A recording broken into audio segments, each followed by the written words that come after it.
We're here. We're live. We're back. It's Thursday night. It's a little past 6:15. But we've had one of those days, right? It's been a tough day. We're working hard. Things are going crazy. Technology all over the place. We're here getting ready to podcast and talk about things San Antonio.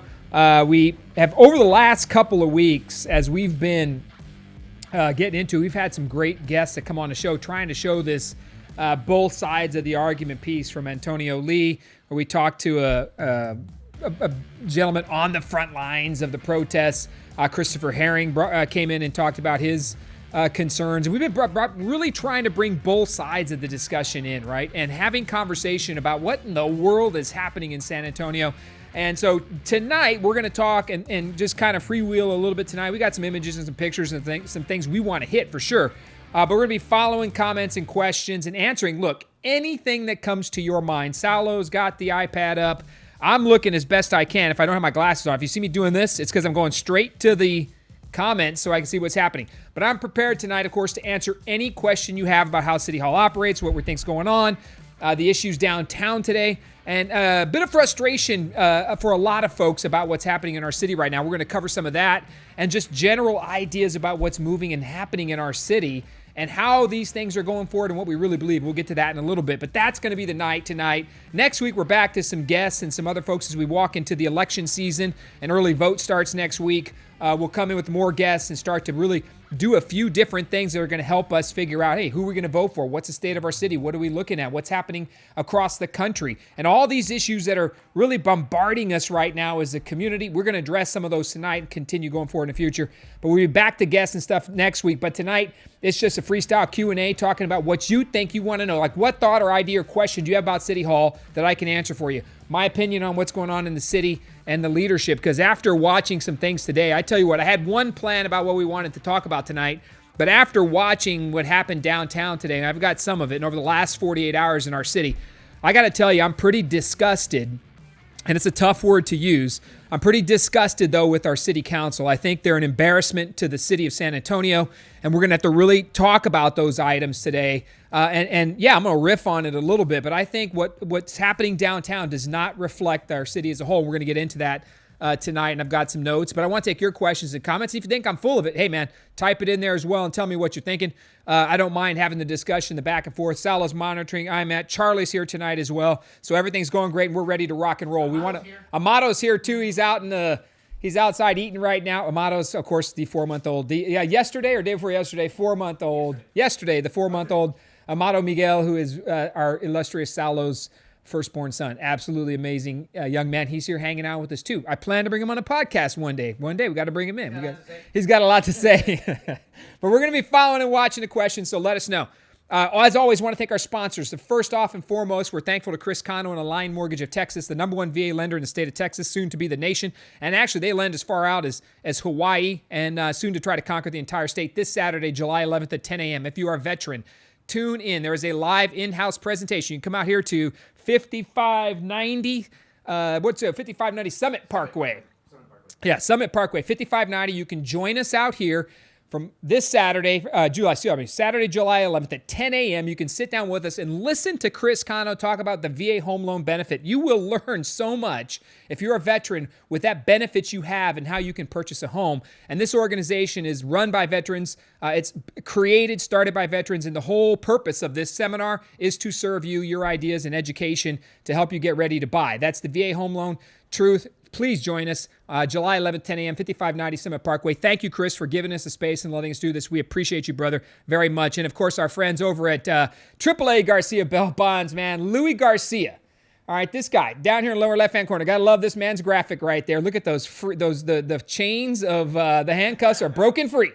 He's sending a subliminal message there. But we got to tell some love for Louis Garcia. Mr. What was his name there? Terry Toller, of course, the man who assaulted County Judge Nelson Wolf yesterday at Lowe's. We're going to get to that in a little bit.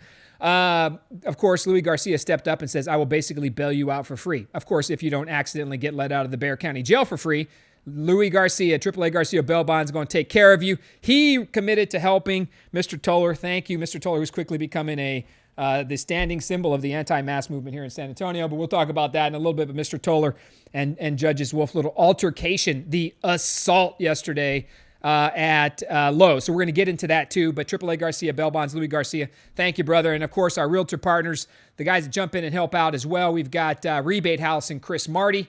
And our friend Brian Pena over at Torado Realty Group. Look, you need a couple of realtors. You got to shop around. Give both of these men a good look. You can find them on Facebook, rebatehouse.com right here. And, of course, Brian at the Brian Pena. You can look at my Brian Pena Realty Group at Torado Realty. So give them a shout out. They both jump in and support us all the time. Sometimes they even jump in and work the camera and help us out. So thank you, Brian, for always being here and taking care of that. And our buddy Tyler Hall at Speedy Salt. We love Tyler because he's a man of faith. He tells it like it is, and he joins us all the time. He works the camera, comes in sometimes, makes some commentary. Tyler, we love you. This guy will show up at your house in the wee hours of the morning with salt, and you don't even know you need it yet because the man is a salt genius. We love you, brother. It is his business, Speedy Salt. Follow him, check him out, Tyler Hall. We love you. Thank you very, very much. Now, the flow of the show. We're going to get into commentary. Salo's on the comments. I'm going to start riffing on things that are different, and it's going to be an interesting night as we talk about what's happening because, like I said at the beginning, disgusted is a word that now comes to my mind when we think about the San Antonio City Council because I think they're so far off the rails that we have to now try to figure out what is going to become of our community.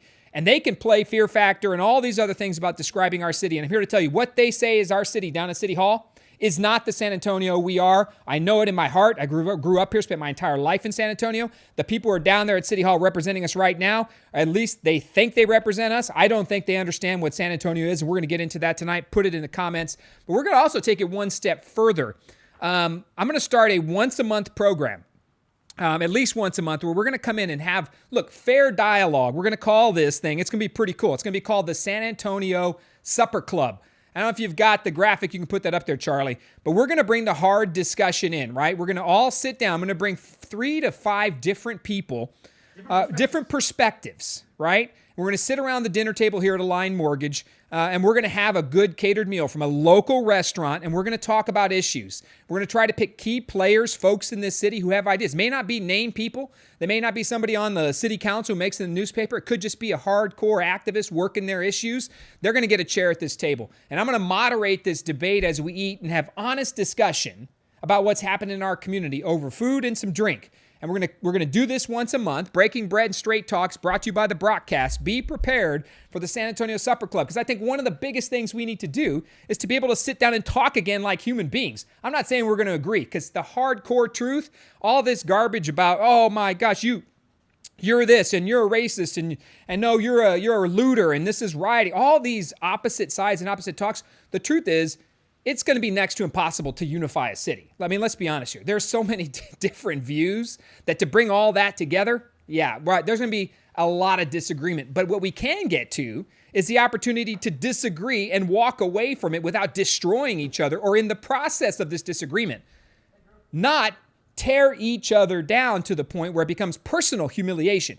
Now, I've experienced as a politician, I put my name on the line, I'll own that all day long.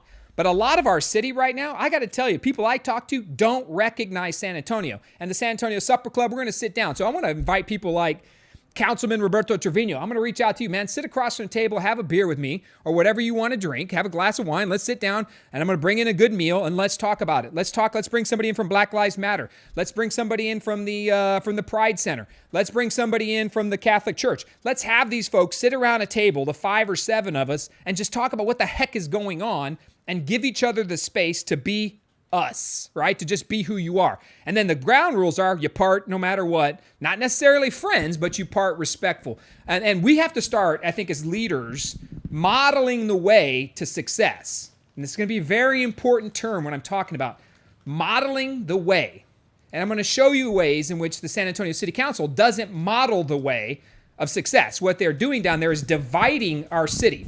This has now become a divisive city, has been for a while, growing towards that. But now what the San Antonio City Council is doing, it's pitting our city groups against each other in an effort to try to push a partisan progressive agenda. We have to stop that together. If we don't put the truth on the table, at least learn to disagree, it's going to be a lot of problems. So, but that's what the San Antonio Supper Club is. Be prepared for it, man. I think it's going to be a great one. We're going to sit around a round table, right? No one's going to be at the head table here. I'm just going to be asking questions. We'll probably take 3 or 4 questions and just let's have a segment. You know what we're going to talk about? Hey, man, systemic racism. Let's go. 10 minutes. How do you feel about it? How do you feel when you walk down the street, you see a person of a different color than you? What are you really thinking? All right? Yeah. Does the San Antonio City Council represent this city? Let's go. 15 minutes. Going to be truthful, hard conversation while we're eating some food, right? And having a good time. And we'll see. Hopefully these we'll send these invitations out and the people will take it. If you know somebody I should invite to bring on to the podcast, to the Supper Club, let me know. I'll put an invitation out to them, and then we'll say whether or not they accepted. Going to be great. Salo, you got the comments going? Yeah. Here we go. Renee Hilgendorf. Renee Hilgendorf. Oh, Renee Hilgendorf, of course. District 6 resident. What's your take on opening schools? Opening schools. My neighbor works at NEISD and said they return on July the 13th. Too soon? Well, hey, look, here's the issue, right? And I think the mixed messages, and we can be honest about what's happened up here across the state. And across the country right now. We have seen coronavirus obviously came through, swept the country. We saw what happened in New York City. We saw what happened in Los Angeles and California, New Orleans, Texas for the better part had survived most of that. Now we're in a spike or a drastically increasing rise of coronavirus cases here, COVID-19 in San Antonio. There are 2 hard facts, again, we have to think about, right? This spike, as we began to reopen Texas, occurred, frankly, right after Memorial Day. So it takes a 2 to 14-day incubation period. And during that time period, all those folks that went out on Memorial Day, look, you got to have some self-control and some self-respect for your fellow citizens, all right? Whether you want to wear a mask or not, we can get into that in a second because we got some stories about masks. But after Memorial Day, kind of went crazy. In fact, I remember talking to my wife and other people about, man, this is like, it went from 0 to 100 pretty fast. Now, those cases, of course, pop in after a period of time, and then they're sprinkling across the city, and before you know it becomes, these catastrophic levels. But don't forget, too, right? As the mayor and the judge are threatening fines on people, they're out there ridiculing the party goers in Memorial Day. They're ridiculing people for having birthday parties or large mass gatherings. All these riots came in, and people by the thousands are downtown. And I'm not a mass statistician, but from the looks of it, at least half of them were not masked up. So there's also culpability on people who are downtown at that point, social protesting, walking up and down streets. That's thousands upon thousands of people. The mayor of the city of San Antonio himself was right in the middle of that with no mask while he's telling you to mask up, right? He's threatening you with fines, threatening businesses. He himself is not wearing a mask. The judge was spotted in a restaurant not wearing a mask. So all of these things go on, right? The do as I say, not as I do mentality. And that is going to produce an increase in COVID-19 positive testing. So all this rolls into now where we thought we were in a good position. And here comes the school cycle, right? Which for most starts in about mid-August. The fact of the matter is, I think schools got to be given a hard look as to not reopening. Some schools are going to year-round schooling, right? So they're going to take 6-week periods and they're going to break off for 2 weeks. Some schools have learned they can't get a hold of their students. What concerns me is a digital divide issue. So you can say, let's keep people at home. And there's tens of thousands of children who don't have internet access who cannot do school from home. They can't do it. So we're all concerned about, we got to get back to school or we got to stay home, all these other things. But basic things like, hey, can that kid log on somewhere? Can they go anywhere to get access to the internet? So stay at home is not a lot of options for certain people in our community. So I think the school by district there, district by district, has to think about what that looks like. I would wager right now it's probably not going to open back up. And they're going to offer, right? So I think a good play would be to start offering, because people are going to be concerned too. So it's to start offering some stay home to maintain social distancing and some students come in. Yep. Class sizes will shrink at that point. I think some parents think possibly they can do the role of the teacher. Let's be honest here. They're sorely mistaken. Teachers are a special breed. So you can't, homeschooling is difficult, but I think people got a taste of it. Maybe they want to keep some of their kids home, but I think we got to ease back into it. And I think some of the bigger problems were the mixed messages from our leadership, right? And we got to be very careful to be consistent in the message and modeling that message as elected officials. And I don't think City Hall has done that. I'll give you a good example. The other day, Ron Nirenberg came out and said these cases of COVID-19 are rising because of bars. And he mentioned parties and large gatherings. And then he said the auto dealerships. No one's talked about auto dealerships, but no one's mentioned that. But out of nowhere, our mayor turned around and dropped the bomb on the auto dealership community. And now people aren't going to go anywhere near auto dealerships. Talk about a lack of consistency. You can't start poking at certain business trades and expect them to be like, oh yeah, it's our fault. So patience. And you also got to think about herd immunity. What does that look like when people get infected? Isolating those, right? Making sure you have stricter isolation rules for folks who are highly susceptible, underlying cases and issues, diabetes, those over 65. There are certain things that could have happened early on to where the community stays at work while we're taking care of and isolating those who are most at risk. That didn't happen. We went straight into this shutdown mode. And the problem is going into the shutdown mode, I think what that did was the virus was just lying in wait. And as soon as we came back out, it popped right back up. So very well. I've read different stories on it, but I think people at some point are going to realize this is now just a fact and a way of life. And until we reach a critical mass of herd immunity on this piece, this is what I'm reading, that until we reach that mass or a virus or antidote or a vaccine comes into play, welcome to life as we know it. But here's the kicker. When we shut down the city, and if we go back into that again in phase 2, people cannot afford to live, and they cannot wait on the government to cut another stimulus check. They don't have the food in their refrigerators. Their kids aren't making it to school. And at some point, that stress level, that social breakdown is going to occur, and people cannot live, right? They cannot live on what they don't have. And that includes the small business owners who were relishing the opportunity to open back up in a staged piece, and it didn't happen, right? As they had planned, because look what we're happening. Cases are rising. Now we're coming back and threatening another shutdown again. And of course, the mask came on, and now we're back to mandatory mask and $1,000 fines. So the state of COVID-19 is dangerous across the city. You cannot minimize what's happening and say, oh, well, it doesn't matter. 100 deaths out of 1.5 million people. You don't want to minimize any death. And I get that. As an elected official, as a person of faith, as a pastor, as a business leader, you can't minimize any of this. But at the same time, you have to be honest, and consistency matters across the line. And then your consistency of your behavior as the leader as well. You have to model the way.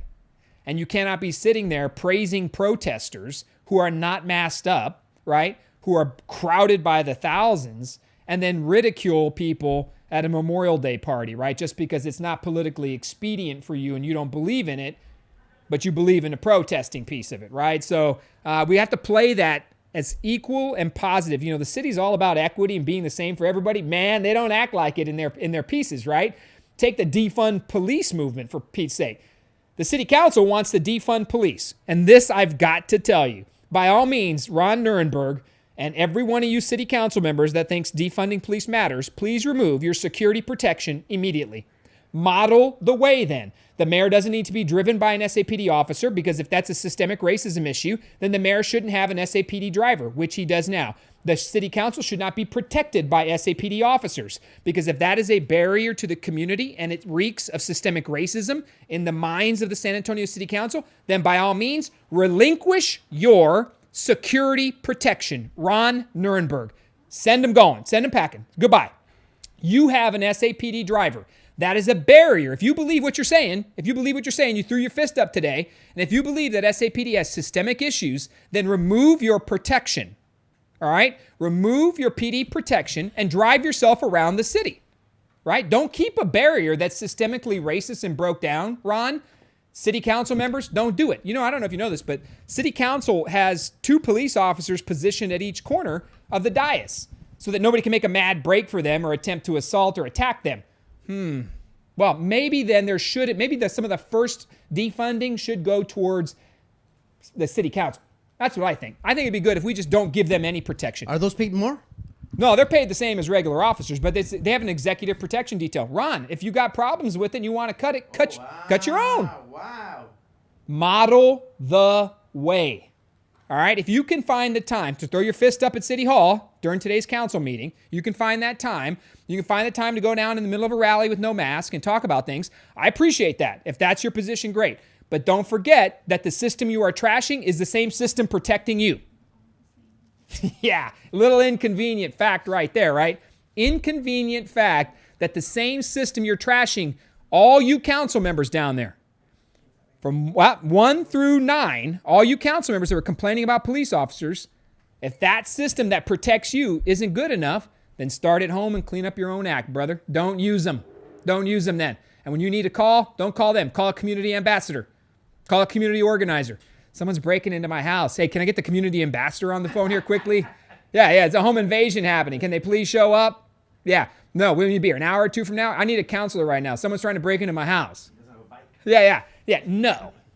Model the way, city council. So, all of this, what do you got, Salah? What are we seeing?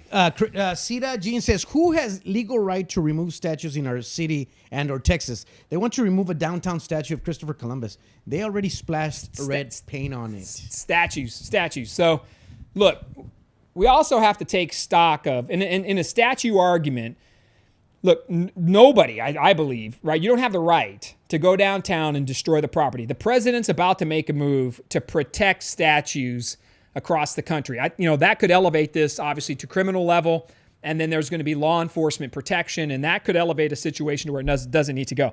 But here's the ridiculousness of some of these arguments.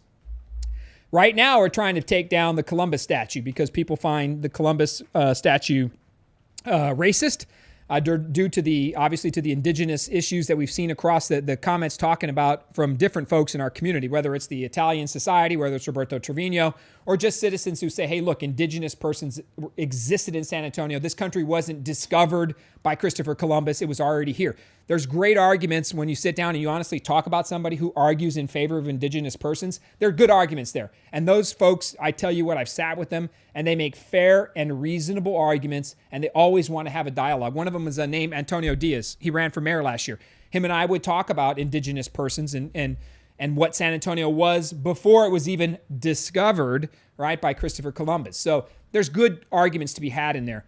But that statue does have certain connotations for people, as did the Travis Park statue, as does statues of Confederate generals, buildings named after that, military bases. Right now they're talking about Mount Rushmore. Somebody mentioned the other day taking down statues of Jesus because he wasn't a white guy. He wasn't from Scandinavia. He was not described properly. So all of this becomes this symbology where it starts to mean certain things to certain people.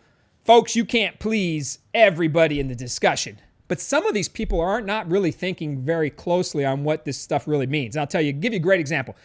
During the piece with the Travis Park Monument, when we took that down back in city council days, the monument didn't. It was a group of the monument wasn't representing any particular soldier in amongst itself. It really didn't. It wasn't named after anybody. In fact, people would come to the city council and they were all upset about the monument. Tear it down, tear it down. And they would say, we need that statue of the Colonel Travis from the Alamo taken down. I'd have to say, hold on a second. It's not Colonel Travis from the Alamo. Like, at the very least, get your history right, right? That wasn't a statue of Colonel Travis from the Alamo, who some people consider the Alamo to be oppressive, right? I'll give you an example. Joaquin Castro, Julian Castro's mom, she hates the Alamo and thinks it's a symbol of oppression. I think the Alamo is a symbol of Texas freedom and the cradle of Texas liberty. I'm telling you right now, that place deserves to be honored, recognized, and respected. But there are people in our community who think it's a symbol of racism and community oppression. And what they want to do is tear down anything associated with that. So I think we have to protect monuments. I would tell you that if I listened to that argument originally, and you want to be sympathetic towards it, but it's gotten out of hand. The other day, somebody tore down a statue of Ulysses Grant somewhere on the East Coast or something like that. General Ulysses Grant, the head general, the leader of the Union Army, who fought and defeated Robert E. Lee, the leader of the Confederate Army.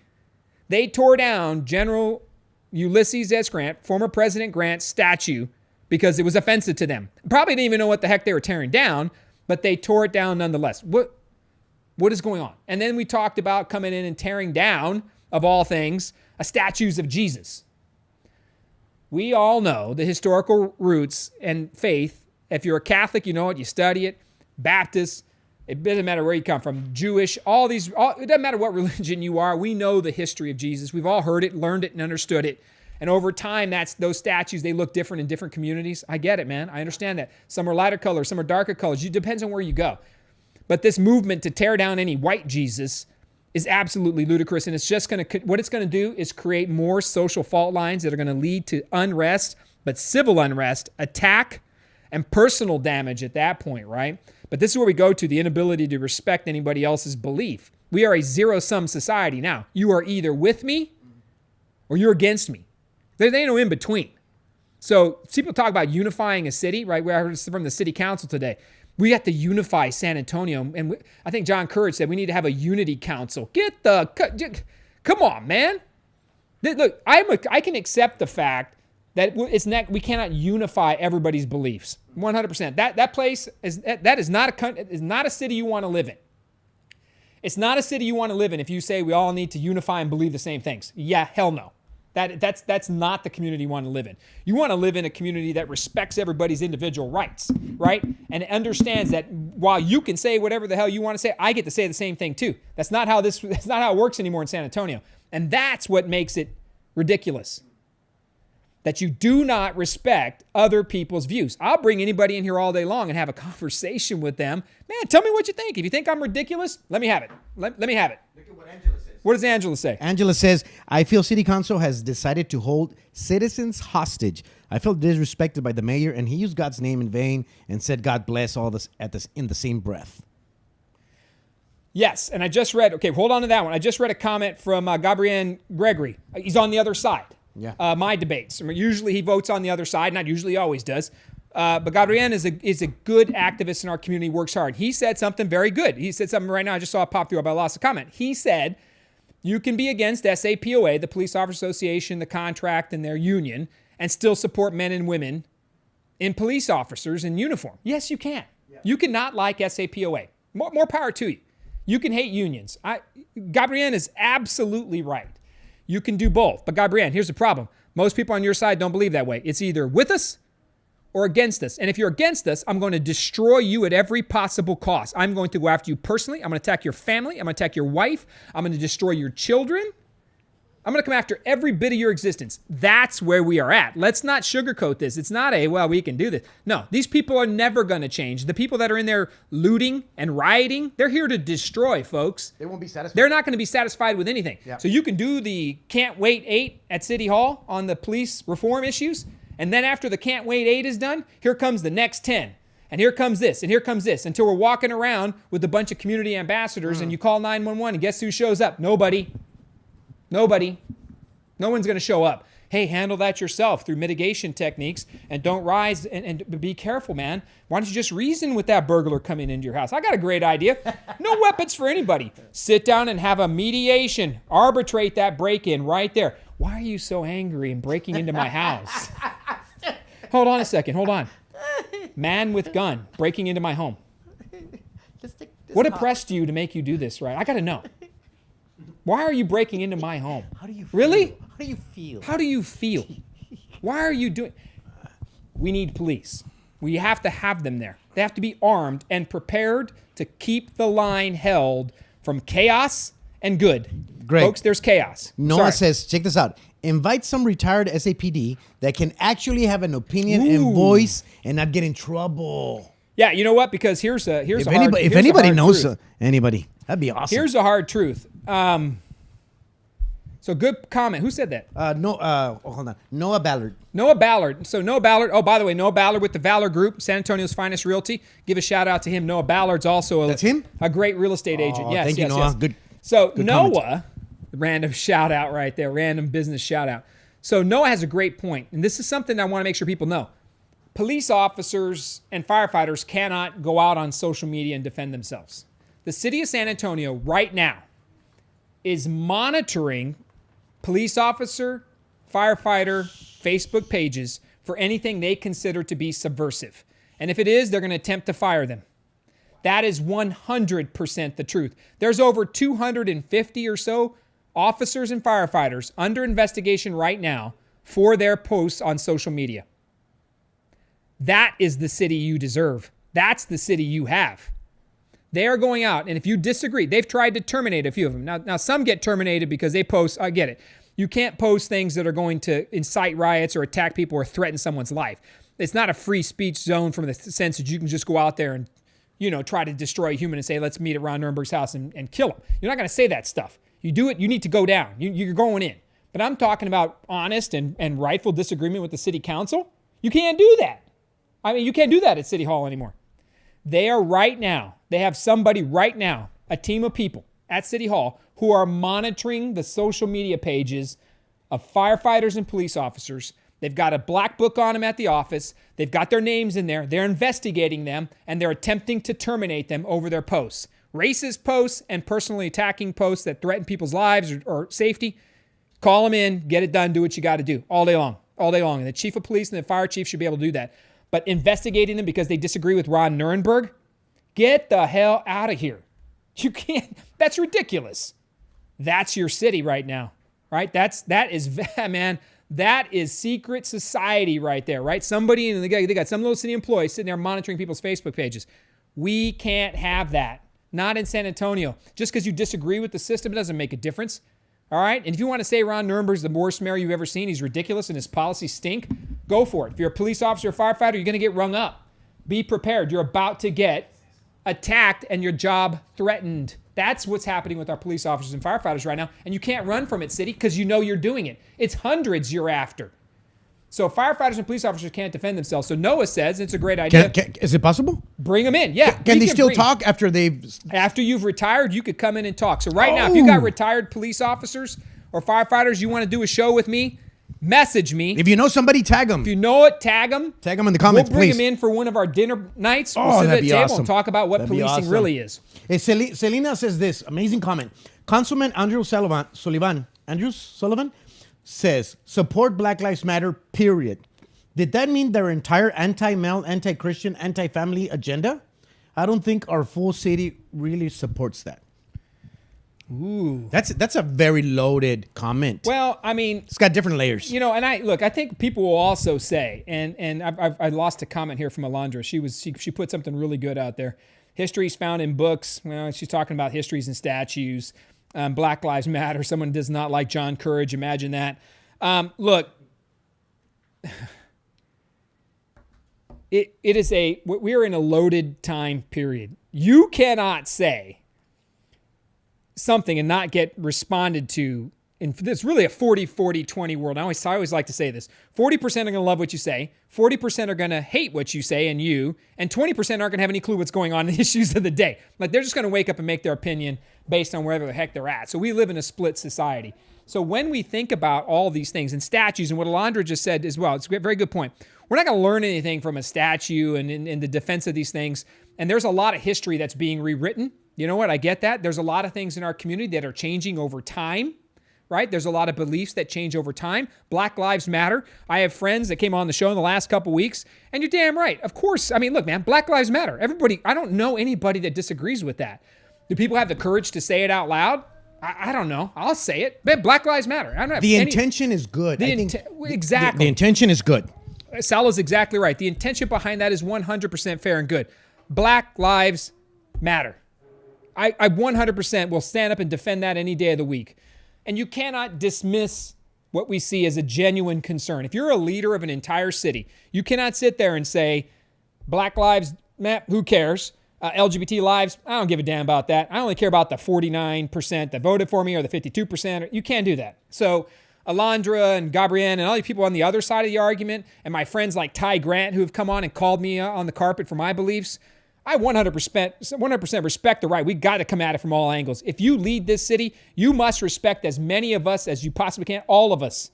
You may not agree with us, and the laws aren't written to protect 100%. It's tough to cover everybody. I can tell you that right now. It's tough. But there are some groups in our community that need more protection than others, and I'm okay with that. I'm okay with that. And the playing field has never been level, right? And some of us are born into tougher situations. I 100% recognize and acknowledge that. But we cannot take it to this piece where we've come now, where we have to destroy, right? Where someone else's life doesn't matter until this life matters. That's the problem I think people have with the discussion. In the comment about no lives matter until Black Lives Matter, I think that is probably gone a step too far, right? Because now you're saying, well, nothing matters until they all matter. But in this particular case, the Black Lives Matter movement, right? I think the overarching piece of it, it's grabbed the national attention, and rightfully so after the George Floyd incident. We have to acknowledge that. We have to acknowledge that murder that took place in Minneapolis. I don't know, all my police officer friends, well, that was horrible. It was a murder. So it's risen in the consciousness of our community. We have to acknowledge that and stamp it the hell away whenever we can. Period. But other lives and other communities, I think about Native Americans, right? I think about indigenous persons. We're talking about the Columbus statue now. There are a lot of people that matter, and an elected official has to have care and concern for them all. And when you start to hyper-focus on one group, the other groups are going to get pissed off, and they're going to start raising the flag, saying, hey, I got a problem here. You know what? And then becomes this division. And that's what I'm talking about in San Antonio. I don't know about you. I spent my entire life here. And some of the members of the city council haven't. They've been here for 10, 15, whatever years. I mean, you're San Antonian. You've been here. Look, what do we consider? If you've been in San Antonio for a few years, we'll call you home, man. You're one of us. If you've been down Marbach Road and you pulled over and you know John Jay High School's at, you know who you are, right? If you've been down the south side, you can find the Missions, you're San Antonian. If you've been downtown and you've gone to Kitty Park, you're San Antonian. If you've been out on Parambato, I mean, we can go down the list. You know you're San Antonio when. But I don't think these people represent us. I don't think they do. So put your comments in here on this one, because here's the point. Right now, the Black Lives Matter issue is at the top of the conversation at City Hall. Right or wrong, that's what they're fighting for and championing. Today, down at City Hall, can you even find that picture, the one picture with Ron and the council today? They got their fists up. I want to make sure I'm very clear. This was today at the San Antonio City Council. That's your city council right there. So that happened today when a small group of folks showed up. And you got to respect their right to come down to City Hall and call it on the carpet. They came down and they told that city council what they thought. The city council then proceeded for the rest of the discussion to talk about defunding police. And in doing so, led by a particular council, a couple council members, they want to remove weapons. Councilwoman Jada Smith in the TV picture right there with her fist up. She wants to remove guns. She wants to remove tasers. She wants to take away shields. She wants to defund them. Ron Nirenberg right there wants to defund police. He stands in the middle of it. He's committed to hiring Pharaoh Clark, one of the activist leaders. He wants to bring him onto his staff and have him advise him on issues about Black Lives Matter in the community. He kneels at the Black Lives Matter movements. He's all in. He wants to defund police. He's going to support them taking the money away from police officers and all they can and putting it to social services. And you'll see down there, of course, the only person that did it was Councilman Clayton Perry. He did not raise his hand and had some great words about, hey, look, we've got to be very careful here, right? We are not Minneapolis, all right? You want to talk about Armageddon? Remove police officers. I'm just telling you. You want to talk about real trouble in neighborhoods that need help. take away the police. I'm going to wish you the best of luck because it is not going to be a pretty community for you. Yeah. So we got the screen went out? Yeah, just the screen. Keep talking. All right, so just the screen out. So we have to pay attention there to what's happening at San Antonio City Council. So with the City Council, I'm going to keep going, folks, even though the screen's not up. So at the San Antonio City Council, what we saw today was this discussion, right? This discussion over what those steps look like. And they passed a resolution. Actually, they bumped it. Excuse me. They had a resolution on the agenda. And I'm going to read some of it for you right now. The resolution was these items for the collective bargaining agreement with the city of San Antonio. Now, this may get boring for a minute. If you got a baby that needs to go to sleep or you're tired, you have insomnia, watch this for the next 5 minutes. This could very well put you to sleep. All right. So the San Antonio City Council had, here it is right here, a resolution on the table. And this resolution was to be voted on to support efforts against the collective bargaining agreement. So here's a rule of thumb. The San Antonio Police Officers Association and the San Antonio Professional Firefighters Association operate under separate collective bargaining agreements. They are not straight up employees of the city of San Antonio. They have their own contracts. They negotiate them every 3 to 5 years. It covers pay, benefits, the whole works. Everything from their educational payments, everything. I mean, everything's in the collective bargaining, straight down to the uniform pay that they get to replenish their uniforms. Everything's in that collective bargaining agreement. It is built, and it's called 174. That's the number of it. That's the chapter in the law, 174. Civil service laws codified by the state of Texas are under chapter 143. Council members want to pull both of these away and vote them out. Now, that removes civil service protections. It removes everything from police officers. It basically will dismantle the entire human resource structure of police officers and firefighters. It is as damaging as you can get. These knuckleheads at City Council want to aid that process, help collect signatures to remove. I'm sorry. This is asinine. If you come in and dismantle every human resource protection for police officers, what you get is Minneapolis, an underfunded, undertrained police department. San Antonio Police Department is the finest police department in the state of Texas, and I'll put it on the table, in the nation. They are the most trained, most well-prepared, and ready-to-go police department there is. Is there folks that need to be rung up and fired? And yes, there are bad cops, and we all know it, but that doesn't mean you throw the baby out with the bathwater. No offense, Amato. Wasn't talking about you, baby.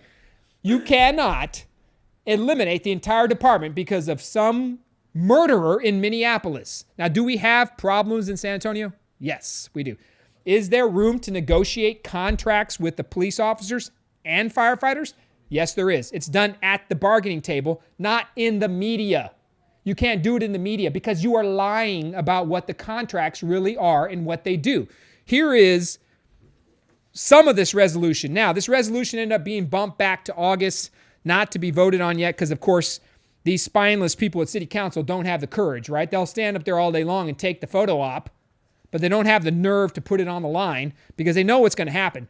I'm willing to bet the community's not behind these items, and I'm going to tell you why in a second here. So they want to eliminate a 180-day limitation on imposing discipline, the ability to include past discipline and current disciplinary considerations, independently appoint a citizen review board, and a balanced arbitration process that limits the arbitrator's authority to a determination of the facts and includes a role for the police chief and or the city manager. Wait a second here. Hold on. Clayton, that you? You want to come on? Hold on. Clayton Perry. Yes, sir. Can you hear him? Yeah. Charlie, you got him on the music, on the sound? Man, why'd you show up, man? How'd you know I was talking about city council right there? Well, I just took a wild guess. Talk to me, man. Give us a couple minutes here. I'm glad you called in. Give us a couple minutes here about what happened today at City Hall, man, and what you saw and where you think it's going.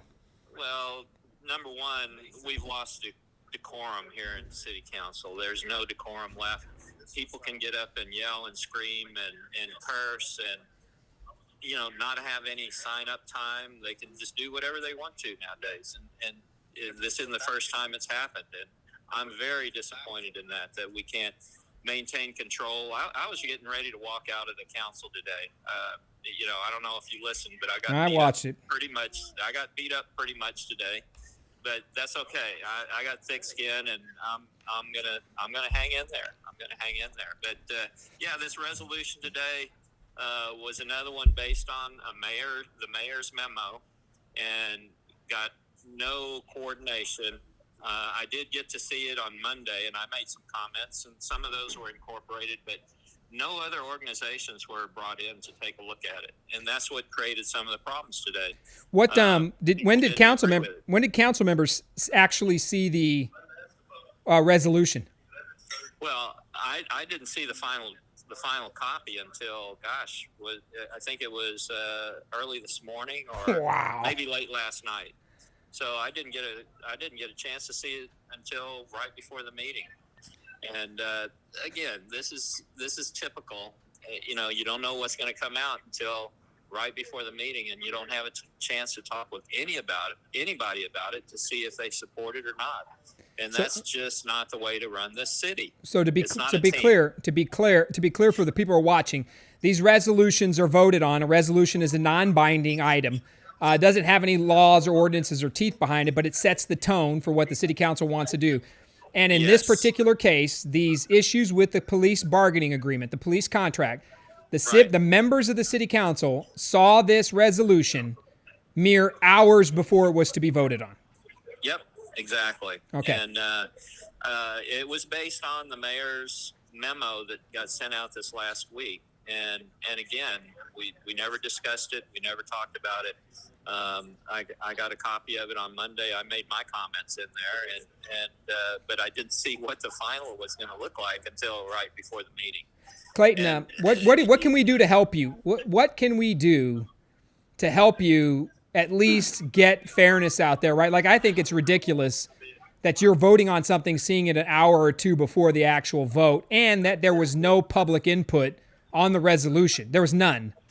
No, so, there was none, as far as I know.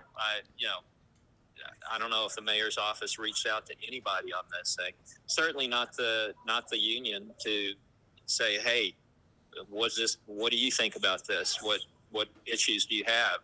None of that stuff happened, and that's what's so disappointing about this. What can we do to help you? Well, I'm out there kind of on an island all by myself. People need to get with their councilmen and say, hey, enough is enough. This needs to change, and make sure that everybody gets in touch with their councilman as well as the mayor, because let me tell you, this is going to happen again tomorrow on this budget. It's going to be really tough out here. So I'm just, I'm doing what I can on the council, but people need to get engaged with their councilmen and let them know, because believe me, we're getting it from the other side. That's for sure. No, that's a great point. Today is a perfect example of that, with 50, 60 people showing up and hoorahing and booing and hissing during the whole council session. So yeah, it's a little disappointing, but like I said, I'm going to hang in there, and I'm going to keep doing what I've been doing. I'm not changing my support for the police. I support our police as well as the rest of the district here, and I'm going to keep plugging away on that. Yeah, we appreciate you, man. I am not going to let them take money out of the police funding and shift it to other areas, because people want to see more policemen out on the street, not less. Well, we appreciate you. We're going to keep monitoring. We got to get you back on again, and we'll just kind of recap some of these things. We thank you, Clayton. Keep it fighting down there, man. You're the lone voice, and we appreciate you. Good calling, man. Sir. Good to catch you. Take care. Take care. Bye-bye. Bye. Councilman Clayton Perry, District 10, thank you for calling in. And any councilor, call in. I dare you. Come on in. Come on in. Manny Pelaez. No, just kidding. Manny Pelaez, we would argue a lot, but he'll come in. He'll talk about anything. That guy will talk about anything. Yes. Anything. Look, there's a great point that needs to be made right here. Woo, man. Does the city council represent the city of San Antonio and the citizens? And I would argue no. And I'm going to tell you why. Elected, and I was one of them, elected by 13% of the city, right? So if you're elected by 13% of the city, and of that 13%, you only get 50 or 60% of it, you're elected most of the time by about 6,000 to 10,000 people. The mayor is elected by 61,000 voters. That's the pool of people electing you. And if you notice something about this city council, they're a bunch of followers. Whatever the news of the day is, they hop on that train and they start following it. So we saw what happened in Minneapolis with George Floyd, and then became the defund police movement. And guess what happened in Austin and then happened in San Antonio? Now everybody's running around defund the police. They adopt the problems, and we've joked about this, trying to make light of it because I thought, man, they're not really going to go down this path, but they are. I'm here to tell you right now, Ron Nirenberg and the city council will defund the police department. They have no choice now because they've jumped fully in with these groups that want to do it. They cannot satisfy these groups unless it's 100% defunding of the police department and removal of police officers. And that is a whole other show in amongst itself. And we'll bring in retired police officers who can talk about it and have honest conversation without getting fired by chief of police or Ron Nirenberg, right? They'll fire you if you say something negative. So I don't think, and this is going to be the great debate going into our city council elections next year, into November, sure, but really into May of next year. Is this the city you want, folks? That's going to be the discussion. I will tell you, my opinion, this is the most divided the city of San Antonio has ever been in its history. We are divided along political lines. We're divided now along racial lines. We're divided along economic lines. We're divided, you name it. We're divided by quadrants of our city. People stoke that fear, i.e. politicians. Now we're dividing it police officer against public. Soon we'll be dividing it. We did it with firefighters against the public. The city council did that when Ron Nirenberg got into a fight with the with the firefighter union during their contract negotiations. Divide, divide, divide. And I think it all started really with Julian Castro. I think he really brought and started and lit that match. And we've just thrown gasoline on it over the last few years in this city. But Julian Castro started this division. He started it by focusing all the spending downtown, and he created this economic segregation that is absolutely tearing our city apart. And we're pointing fingers at each other, and now it's led into this race war. It's done all these things. San Antonio is not what is being depicted by KSAT 12. It's not what, or KENS, or News 4, or the Express News. Nobody believes the media. The media has the lowest approval rating there is. I'm willing to tell you. People think the Express News stinks, right? They want to line that paper in the garbage can, man. They are dividing our city. The media is just as much culpable in all of this. But here's what I'm telling you, I think is going to happen over the next several months. We're going to determine what kind of city we are. Are we going to be one that tears at its police department and decides to adopt these ills and these problems and this division, all this, bringing it into our community? You know, if my neighbor has problems in his home, I don't walk over there and ask him, hey man, what's going on with you and your wife? Yeah. Okay, let me go home and cause the same problems at my house. No, I don't do that, right? If someone's got problems in their house, I got to help them in the way I can, but I'm not going to stick my finger in there and bring it over to my home. Not going to do it. And that's what San Antonio does. It's the biggest little brother there is in the country. Maybe the 7th largest city, but we act like the 700th largest. Small-time thinkers. And that's what we do when we follow Austin, San Francisco, Los Angeles, Minneapolis. We had a council member say, I'm calling Minneapolis to get advice. I'm talking to their council members. Come on, man. We don't need to call Minneapolis to ask them anything except make sure I don't go to this part of there when I go to that city, right? Like, that's it. Tell me where you're at on the map so I don't go there, right? Like, that's where we're adopting other people's problems. And then we bring those problems into our city. And now, don't forget, 2 months ago at the height of COVID-19 phase 1, those same council members that are complaining about police now were praising them back then. They were lavishing praise on the police department. How great is the San Antonio Police? How fantastic they are. They're servants. They're all this and that. Fast forward 2 months later, after a racial division issue in another state and city, and guess what happens? That's a racist systemic issue, man. We need to take their guns away, their tasers away. They need to walk around with nightsticks. No, don't take the sticks too. No, they need to talk people down. They need to use words, man. They need to Bob Ross the police department. That's what they want to do. They want to turn the police department into a bunch of Bob Rosses. You know what Bob Ross is? The painter. Yeah. Happy trees, man. Happy trees. It's not going to work. So my argument is this is what's going to happen. We're going to argue now, and we're going to take this battle straight into the elections next year. And we're going to define what this city is for the next 25 years. Are we an anti-business, anti-police, anti-profit, anti-freedom, anti-liberty community? If we're that, You can continue to vote for this city council.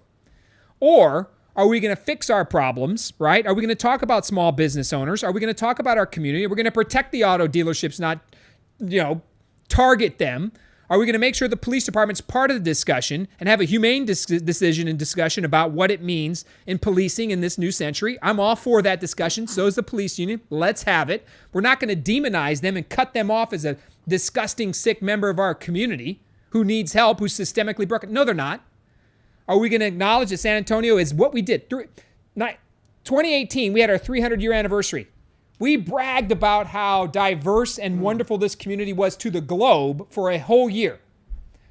And a year and a half later, we're this destructive, systemically broken society where everybody sucks. It doesn't work that way. These people are out of control. So my argument is this. I think we're going to go into these elections and we're going to start to define who we really are. And the silent majority is going to step up and put this city council in their place. Because the truth is, most people aren't with this garbage that's happening downtown. They don't have a chance to say it. The chance they will have will be at the ballot box. Nobody wants to defund police that's any normal, sane person in the city of San Antonio. And I got to tell you, that's probably 80%. So I wager that about 25% of the city is with these people downtown, and they think it's time to go and defund the police, and it's a systemically broken community and a bunch of racists. I think there's probably 25%, led by Ron Nirenberg in the city council now, right? They're all down there doing their thing, right? I get it. That actually, by the way, demeans the movement, right? Because the Black Lives Matter movement has merit, must be listened to, right? But you demean it when you try to jump on and do things as if you've experienced that yourself. You adopt their pain. No, you don't. You don't. So you demean the movement by using and doing these ridiculous gestures that don't really measure what needs to be fixed. Like, how many people can't read in the Hispanic community? Wow. Is literacy holding us back from economic success? Does people not having a car or a ride not getting them to economic success? If they don't have a car, what about the bus system? Oh, by the way, Ron Nirenberg, no, we're not going to help VIA anymore. VIA doesn't matter to me now. Now it's about busting up the police officers and breaking the union. VIA, you can go take a hike. Not going to help you anymore get any extra funding. No, you're on your own now. But people can't get from home to work and then work to the daycare and then daycare back home. It's interesting, right? These things start to add up. The priorities are off. And I believe that going into the next election and over the next several months, the silent majority, that is the true majority of San Antonio, is going to step up and call this what it is. And that includes the faith community. It includes supporters of law enforcement. Yeah. You have riled up a group of people you did not know existed. So as you go down this path, Ron, and Roberto, and Shirley, and Rebecca, and John, as all you others go right down this path, Jada, these are the council members. As you go down this path, beware. I'm going to warn you now. The city as a whole is not with you. You are not representing the city of San Antonio and its members as a whole, its citizens. You may think so in your little echo chamber, but you poke that animal like that, you poke that beast, and you say, I'm taking away police officers. Clayton Perry had a point. People want more police presence, safer neighborhoods and communities. We are already an understaffed police department. Right? And that hurts. We're about 500 police officers understaffed. You can't defund something that's already defunded. You had a question? William's attitude is amazing. William Abbott says, can we get some sort of weekly meeting going to figure out ways to activate political issues? Figure out how to rally people to take part in local elections. Amazing attitude by William. Yeah, so William's got a good point there. So how can we have weekly meetings to help these things? Voter education. First of all, we have to understand voter education is huge. It's important. Some of it's self-driven. You got to do it yourself. But it's also not easy to understand what's happening at the city. We don't make it convenient. The city council meeting was today at 9 a.m., right, till about 1 p.m. on a Thursday. How many of you employed persons can make that meeting? I don't know. First of all, it's boring. Now, I get it, but the issues that are getting voted on there are in your life every day. And this, I tell this to people all the time. When they say, hey man, city council, who cares, man? I need to vote out Donald Trump. Like Donald Trump's the devil, I got to get him. Now, okay, let me tell you about how much the city of San Antonio affects you. So you can make sure you try to figure out, how can I get engaged? Because William's absolutely right. We have to make it more accessible. And I'm sorry, meetings at Thursday at 9 a.m., working citizens aren't going to be there. Sorry, they're not going to take a day off to go watch it. You can't catch it. I tried to stream it today for folks, but it ain't going to happen. You got to make it more accessible at times when it matters, and you bring that out in the community and you have these meetings. Take city council, have those meetings at neighborhood associations. Bring them out into the community. This thing where you stay downtown and you try to avoid people and give them 3 minutes to talk and you ignore them and don't show up and your meetings are at times that are wholly inconvenient. That's part of how government keeps you down, man. They keep it down by not making it accessible. That's what city council's doing. But this is how much the city affects you. Imagine this. You're at your home at night. You're sleeping. It's too hot. So you go to the air conditioner and you turn it up a little bit. Your electricity bill goes up. Your CPS Energy bill goes up. Guess who owns CPS Energy? City of San Antonio.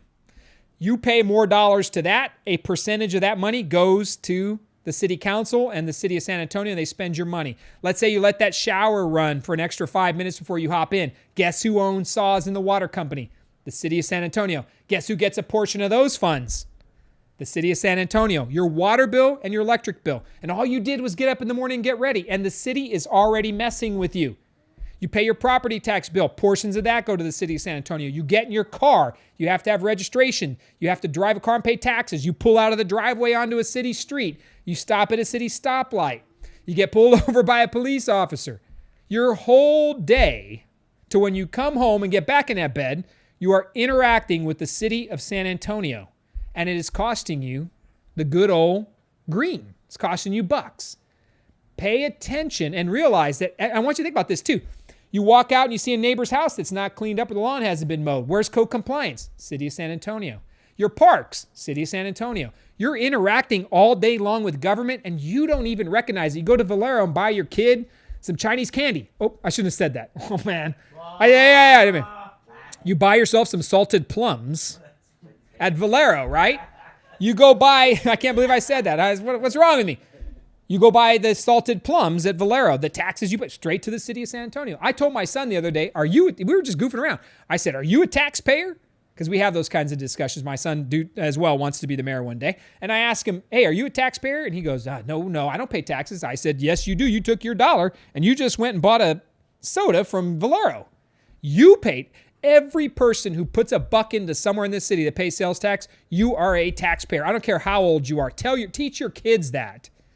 Teach your kids as soon as they can possibly understand that they are taxpayers and to value the money they pay into the system. If they do, then we raise up activists who understand that it's their system. It's their dollar. Teach them right from the beginning that they're taxpayers. I just don't think the council represent them. I know we're getting near the end of the run here, Salo. We're at what time? 7:22, 7:30? Yeah. So we're about near the end of it, but I don't think we're going to know the truth about where this is until it comes to a public vote. People thought that Cheryl Scully was going to make it out of city vote back in the charter amendment elections last year. People thought, oh man, she's going to be fine, right? People respect this great work she does. Yeah, and the citizens voted overwhelmingly against her. Again, the people at City Hall loved her, thought she was the greatest thing since sliced bread, protected them all the time, did all this work. The bubble loved her. The city, see you later. The bubble loved the police officers and firefighters, always has, gave them collective bargaining. The bubble downtown at City Hall hates them. The community loves them. Anna Sandoval, council member of District 7, today gave back a $500 donation that the police officers gave her because she was embarrassed by it. Really? How childish is that? Oh, I can't keep this $500 because a police officer gave it to me. Really? It's not that bad. They gave it to you like a year ago. Who cares? But you're going to give it back in solidarity with what? They support you. It's not the end of the world. So she gave back $500 from 2,400 police officers. Shame on you, Anna. Shame on you. It's wrong. That comes from the men and women of the department. That's their hard-earned money. They pay into a fund that helps donate to council members because it's not easy to run for office and it costs money. Don't disrespect the men and women of the department because their money's not good enough for you, because you're up on the issue of the day. Get out of here. Come on.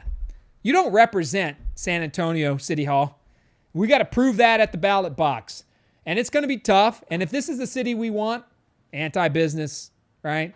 Right? That's what we are now. We got Nelson Wolff, another great example. Nelson Wolff getting into an altercation yesterday at Lowe's with the guy because Nelson Wolff doesn't follow his own rules that he's mandating for other people. So some citizen, Nelson Wolff violated his social distance space. Some citizen knocked a business card out of his hand, and Javier Salazar shows up to protect the judge and file a felony assault charge? What the hell's wrong with this community? What's wrong? Statues getting torn down. You know what? I used to think some of the Alamo pieces were wrong, and I you know what? I learned a lesson on that. Right? I voted the wrong way on a couple of things. I did it. I'll admit it. I could have been better. I could have done better. I could have learned more as an elected official. I could have done better. But let's not continue making the same mistakes because I don't want to. Let's stop destroying San Antonio. You people that want to divide it, yeah, I'll take bets on it. Most of you down at City Hall that want to destroy us and turn us into something we're not. When Ron Nirenberg said, this is the city you deserve, he's telling us we don't have the city that we know and love for decades, right? Like there are people in there, 110-year-old citizens in San Antonio. We've been here forever, man. This is the city we love. And I'm scared to death. And I'll wrap up with this, that this isn't our city anymore. These elected officials are destroying it. And this isn't about COVID-19. COVID-19 is going to be used as an excuse now to limit personal freedoms and do all kinds of stuff to tear at the fabric of who we are. And they'll continue to do it and make anti-business decisions. If COVID-19 helps them implement their progressive agenda, they're going to do it. I guarantee you. COVID-19 is a legitimate problem. We have to be concerned. We should mask up, people. Mask up. Do it out of respect for your peers. I have no problem with it. I'll wear my mask. I'll do it. I'll social distance and be careful. Because the hell if I'm going into QT with no mask on anymore, I'm telling you right now. Somebody came up to me yesterday, was right there getting their soda. I'm like, you are a little too close. Mask up. Do it because it's good for other citizens. And if you don't believe it and you think it's garbage yourself, think about, okay, a grandmother or somebody next to you or somebody, if they're worried or concerned, I'm worried or concerned for them. Do I think it's right? No. I mean, do we need herd immunity and we need to get through this as quickly as possible? Yes. Do we want people dying? No. Are we all together on the issues 99% of the time? Yes. But we demonize each other. We tear it apart. This is not the San Antonio I know. It's gone. We're never going to get back to where we were because this council and the city we deserve, that's what they're trying to give you. It's fewer police officers. It's this racial tension and division. When we just came off a great racially, we were bragging about our racial integration, how great San Antonio was 2 years ago. Now we're a racially divided, economically segregated city. That's the worst in the nation. What are we doing, people? Let's get back to reality. Who we are, what we have always been, right? Small businesses, faith, which I think we need a whole hell of a lot more in our city. Faith, we need to get back to that focus.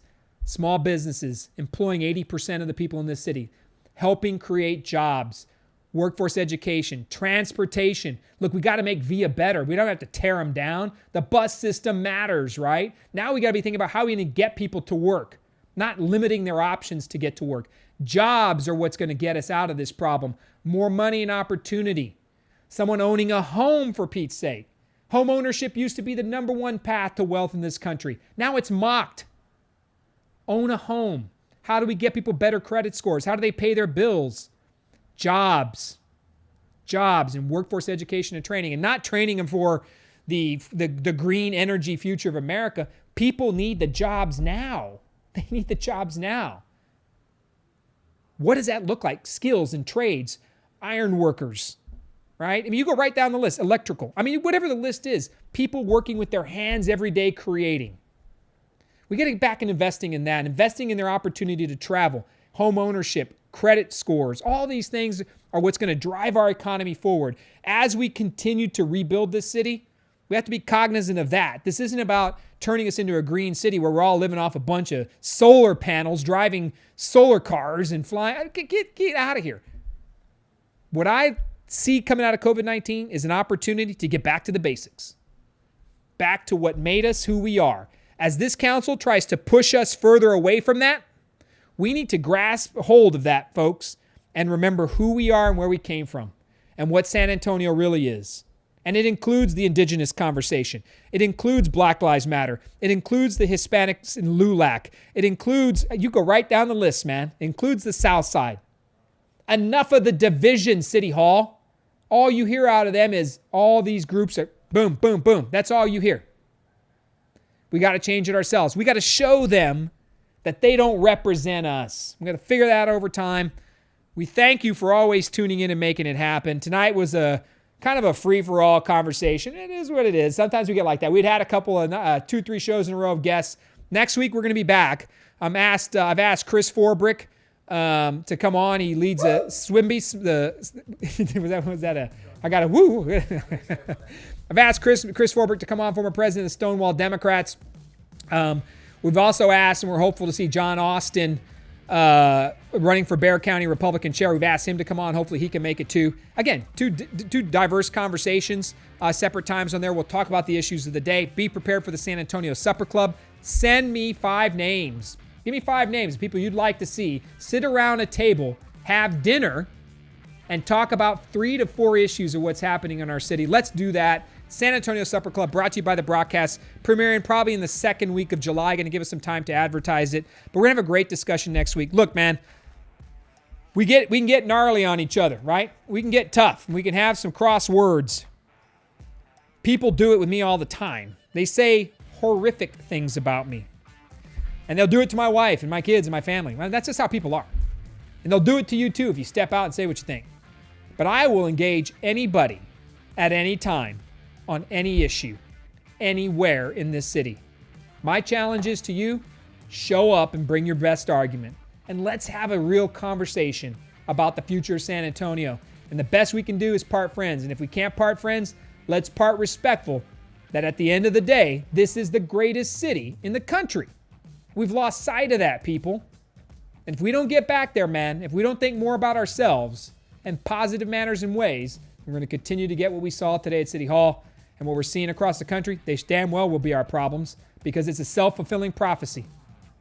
If you think you're that bad, eventually you become that bad. And that's not my San Antonio. Thank you. Tune in next week, Thursday, 6:15. As always, we appreciate you. And we'll end with the illustrious. The Broadcast is out.